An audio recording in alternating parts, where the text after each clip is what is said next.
한국 교회의 신뢰도가 땅바닥에 떨어지고 하나님의 이름이 더럽혀짐을 당하고 있었으며 세상은 날카로운 칼과 입을 총동원하여 교회에 험한 말을 쏟아내던 이 어려운 시기에 부족한 사람의 106회기를 준비하면서 하나님께 물었던 질문이 있습니다.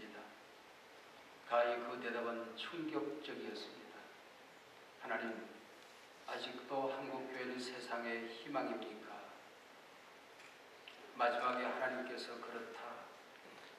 그러나 유효기간은 그렇게 길게 남지 않은 것 같다. 펄썩 주저앉아 통곡을 했습니다. 하나님, 어떻게 해요? 어떻게 해요? 그때 내 마음속에 일어나는 감동들이 있었습니다. 한국교회가 사회적인 약자를 보듬어 안는 데에 주저하지 말아라. 성공신학, 번영신학, 물질주의, 교회 성장지상주의, 양극화된 교회 현상의 모습 그대로 보고 있지 말고 섬겨라. 낮아져서 섬겨라. 제발 정의 편에 서거라. 신음소리도 내지 말고 신음소리도 내지 못하고 쓰러져 있는 사회적인 약자들의 가슴 속에 있는 그 절규를 대신해서 네가 말해야 한다. 저는 아무 말 하지 못하고 엉엉 울며 106회기를 준비하고 취임해서 지금까지 달려왔습니다. 사실 부족한 사람은 긍휼의 은사가 없습니다. 사회적인 약자를 보듬어 안는 일에 너무나도 문외한 일입니다. 저 자신에게는 어울리지 않는 일이었습니다. 근데 웬일인지 취임 후 지금까지 끊임없이 하나님은 우리 총회에, 한국교회에 숙제 더미를 쌓아놓고 기다리고 계셨습니다. 시시때때로 문제를 던지고 숙제를 던졌습니다. 이거 잘해야 한다.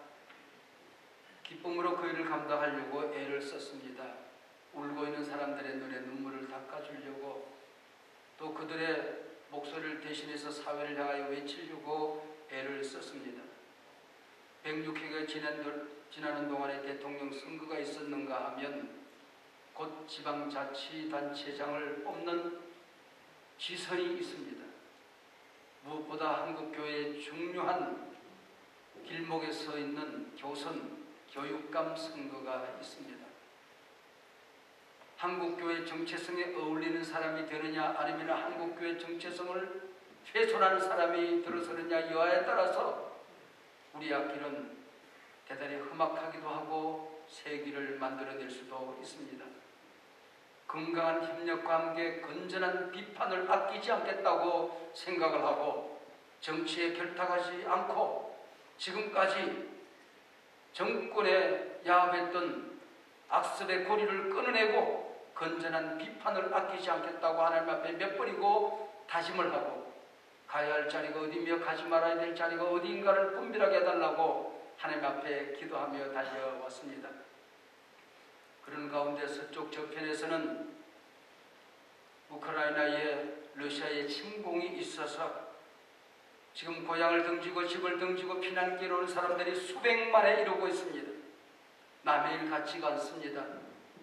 서쪽 끝자락에 있는 그 위기 상황을 동쪽으로 옮기면 너무나도 정확하게 한반도의 지정학적 위치와 꼭 같습니다. 언제든지 이런 일을 우리가 당할 수 있습니다. 힘없는 정의는 우롱을 당합니다. 힘없는 평화는 우롱을 당하는 것을 우리 명명백백하게 보고 있는 것입니다. 이 일들을 어떻게 치유하면 좋을까? 밤잠을 이루지 못하고 자다가 벌떡 일어나 기도하기가 수번이었습니다. 그런 가운데에 동해안 지역에서는 산불이 일어났습니다.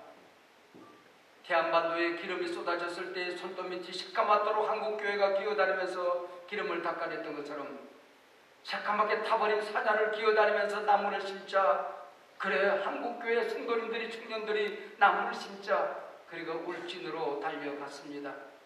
그러나 그것은 우리가 할 수 있는 일이 아니랍니다.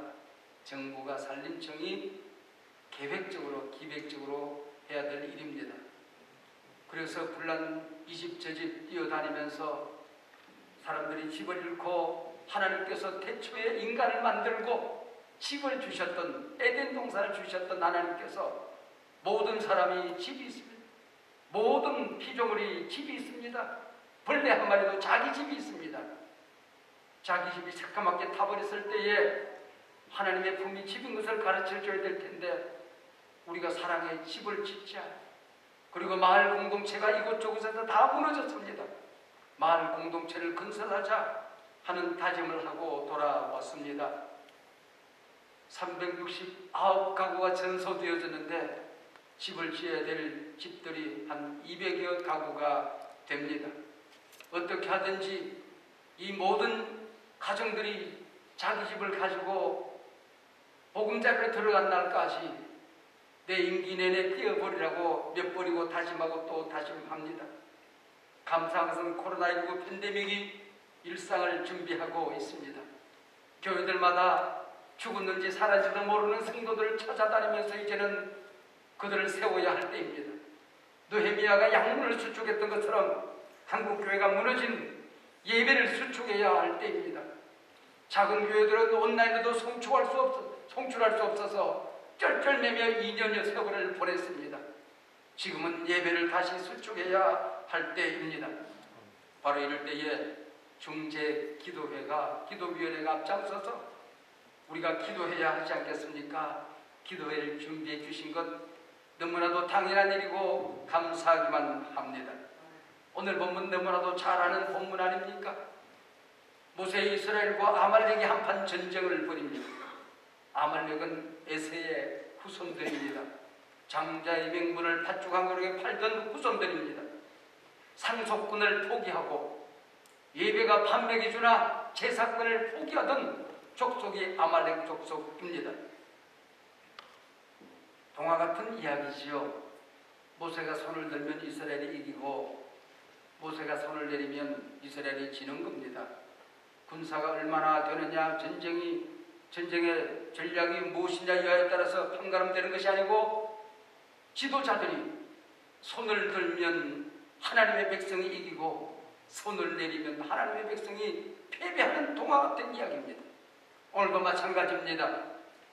우리가 손을 들면 이 동화 같은 기적이 우리 시대도 일어나게 될 줄로 믿습니다. 오늘 본문은 이것을 기념하라고 말합니다. 성경에 기록하라고 얘기합니다. 왜요? 오고 오는 세대 속에 너희가 어려움을 겪으면 위기를 만나면은 이렇게 기도해야 된다는 것을, 합심하여 기도해야 된다는 것을 기록하라고 하는 것입니다.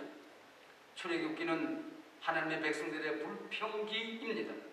끝도 한도 없이 불평하고 원망합니다. 그러나 이 아말렉과의 전쟁에서는 불평이 없습니다. 감사와 감격만, 눈물만 있는 본문입니다. 손을 든다는 게 무엇일까요? 우리 힘으로 할 수 없다는 것을 하나님 앞에 고백하는 것입니다. 항복하는 것입니다. 하나님이 도와주지 않으면 길이 없어요.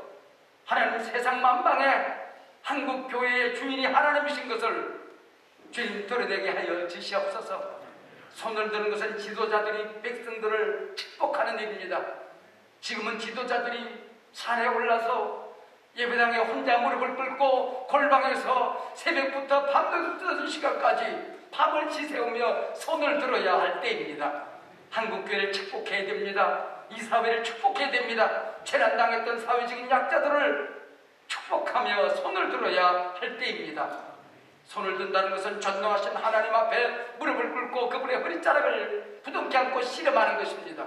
하나님 도와주세요. 하나님 앞에 손을 드는 것입니다. 그 손이 피곤하여 내려올 때에 아론과 훌이 모세의 양팔을 붙들게 되는 것입니다. 여러분, 모세와 아론과 훌, 그의 팔을 붙들었던 두 사람도 조연은 아닙니다. 기도하는 사람들은 역사에 조연이 있을 수가 없습니다. 오늘 우리가 이 시간에 기도하지만은, 기도하는 이 자리에 성령이 임재하시면은, 우리의 기도가 영광스러운 주님의 존전에 상달이 되어지면은 여러분, 이 세상은 치유받게 될 줄로 믿습니다. 한국교회에 성령의 불이 떨어지게 될 줄로 믿습니다. 예배가 살아나는 일들이 일어나게 될 줄로 믿습니다. 원방의 젊은 영혼들이 희망을 잃어버리고 버리고 떠났던 영혼들이 돌아오게 될 줄로 믿습니다. 다음 세대들이 주님 앞에 돌아온 역사를 보게 될 줄로 믿습니다. 기도하는 자는 조연이 아닙니다. 그리고 이 승리를 그래서 여호와 니시, 하나님은 깃발이라고 말하고 있습니다. 두루마기를 입은 새 노인이 언덕 위에서 하나님의 이름을 부르며 전능하신 하나님의 이름을 부르며 흔들거리고 있을 때에 그것이 바로 깃발처럼 보였던 것입니다. 우리가 일일이 언급하지 않아도 오늘 우리가 살고 있는 시대에 병들어가고 있습니다. 이미 중병이 들었습니다. 갈등은 세계에서 최고조를 달하고 있습니다. 시위의 능력은 세계에서 최저치를 기록하고 있습니다. 사회는 진영대결로 갈기갈기 찢겨졌습니다. 통합이고 화해고 치유하고 말만 던져라 합니다. 지금 통합될, 치유될, 화해될 기미가 전혀 보이지 않습니다. 북한은 기다렸다는 듯이 앞으로 5년 동안은 우리와 대화를 하지 않고 철저하게 미사일을 쏘아댈 것이고, 그리고 철저하게 핵을 개발하여 좌강국을 만들겠다고 이미 선언을 했습니다. 우리 앞에 산적되는 이 위기를, 이 백성들을 어떻게 평안하게 인도할 것인가? 우리가 눈물로 기도하지 않으면 그 옛날 삼각산 꼭대기에서 골방에서 밤을 지새며 기도했던 믿음의 선진들의 기도가 오늘 우리 가운데서 살아나야 합니다. 코로나19, 여러분 철저하게 사회적인 약자들을 공격합니다. 여러분 코로나에 감염되어 보셨습니까? 여러분 저는 코로나에 감염돼 봤습니다. 그리고 다 나았는데 내 몸이 어디가 약한지 기가 막히게 합니다. 아말렉이라는 놈이 뒤처진 사람들, 약자들을 골라서 공격했던 것처럼 이 코로나라는 놈이 기가 막히게 마귀 새끼를 닮고 아말렉을 닮아가지고 우리 몸에 약한 곳을 정확하게 찾아서 공격을 합니다. 꼭 마귀 새끼 같아요. 여러분 우리 사회의 이 약자들이 지금 신음하고 있지 않습니까? 뉴노멀, 정말 다음 세대들에게 희망을 줄 수 있을 것인지. 인간의 영성은 바닥을 들이대고 있습니다. 오늘 우리가 살고 있는 시대를 2022년 트렌드에서는 나노 사회라고 규정을 했습니다. 갈갈이 다 찢겨져서 마지막 남은 것은